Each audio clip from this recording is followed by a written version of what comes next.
Como funcionam as coberturas de responsabilidade civil? Diferente de quando você faz o seguro de um bem, pode já ter acontecido alguma coisa que a pessoa vá ser processada e ela não tem nem ideia. Vou dar um exemplo prático. Se eu tenho um carro, o seguro do carro, e roubam o carro, eu logo reparo que roubaram o carro e vou acionar a seguradora. No caso do responsabilidade civil, pode acontecer uma coisa hoje que eu seja acionada daqui 1 ano, 2 anos, né? A pessoa tem até 5 anos para acionar alguém por causa de um dano, seja um bem ou uma pessoa. E aí a gente tem algumas coisas importantes para checar nas coberturas de responsabilidade civil, porque embora a vigência da apólice seja ali anual, por exemplo, eu contratei uma apólice do dia 1º de janeiro ao dia 31 de dezembro. E aí aconteceu uma coisa em junho e entraram com um processo daqui 1 ano e meio. Independente dessa apólice ter sido renovada ou não, dela estar na mesma seguradora ou não, quem vai ter a responsabilidade de responder sobre isso, né, a seguradora que vai responder, é a da época que aconteceu a coisa e não da época que entraram com o processo. Esse tipo de seguro é muito importante que ele vá sendo renovado constantemente e que seja acompanhada essa questão dos prazos.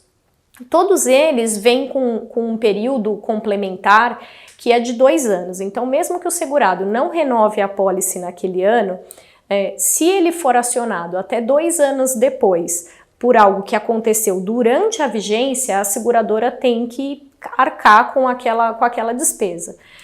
Agora, se ele for acionado, por exemplo, dali 3 anos, mesmo que seja um fato gerador lá no período da vigência, a seguradora ela não tem que arcar com isso de maneira automática, mas isso é uma cobertura que a gente pode contratar à parte, que seria um período suplementar. Como tem 5 anos para entrar com o processo, o ideal é que nesse tipo de seguro a pessoa contrate não só esse período que vem automaticamente a mais dentro da apólice, esses 2 anos, como contrate os outros 2 anos de suplementar para ficar realmente coberta durante esse período de 5 anos.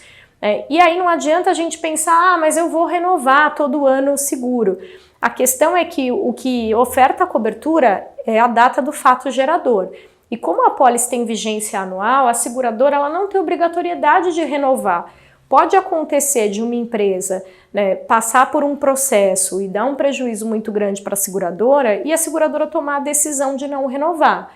Nesse caso, ela continua responsável pelo que aconteceu no período da vigência. Por isso que é importante essa questão dos prazos, complementar e suplementar, serem realmente avaliadas. Quando a gente vai cotar esse tipo de seguro, a gente já apresenta para o cliente com essas 2 opções, porque para realmente estar tranquilo de que está coberto, o ideal é que essa cobertura esteja vigente por esses 5 anos.